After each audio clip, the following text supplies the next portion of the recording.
Patapos na ang unang araw ng Palarong Pambansa 2024 sa Cebu City. Humakot ang medalya ang mga estudyanteng atleta.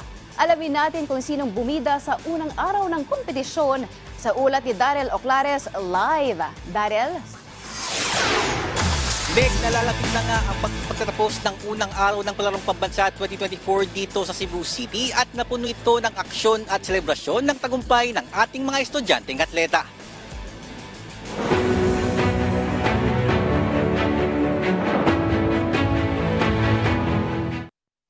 Buwan naman ng gintong medalya ang nasungkit ni Asia Paraase mula sa Central Visayas para sa 3,000 meter run secondary girls na kanyang tinapos sa loob ng 10 minutes at 27.36 seconds. Ito nang ikalawang pagkakataon niya na makalahok sa palaro at pangarap niya na ibandera ang Pilipinas sa mga international competitions. Sa panayam ng PDV Sports kay Paraase, aminado siya na matinding pagsubok ang kanyang tinahak bago makamit ang tagumpay na ito. Yung hirap, yung mga problema, parang nawawalan kasi po ako ng hope kasi parang sunod-sunod po yung problema, ganun. Iniisip ko po na parang maapektuhan po yung takbo ko pero sobrang powerful po ni God kasi in behalf po ng mga kamalasan, yung mga negative na dumating, parang ito yung binigay niya na nag-payback sa lahat ng yun po.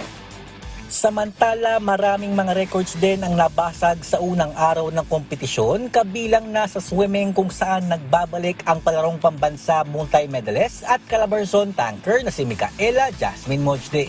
Isang record-breaking performance ang ipinamalas ni Mojde sa girls 13 to 18 200 meter butterfly kung saan siya nakapagtala ng 2 minutes at 19.72 seconds at burahin ng kanyang 2019 palaro record.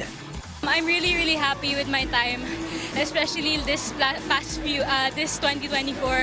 I haven't really gone below 220, so I'm really happy that I was able to go 219 despite all the pressure. Meg, ngayong gabi ay nagpapatuloy pa ang ilang mga kompetisyon pero dito sa Cebu City Sports Center ay nagsasagawa na ng mga awarding ceremonies para sa athletics at swimming. Bukas ay asahan ng mas matinding kompetisyon para sa ikalawang araw ng Palarong Pambansa 2024.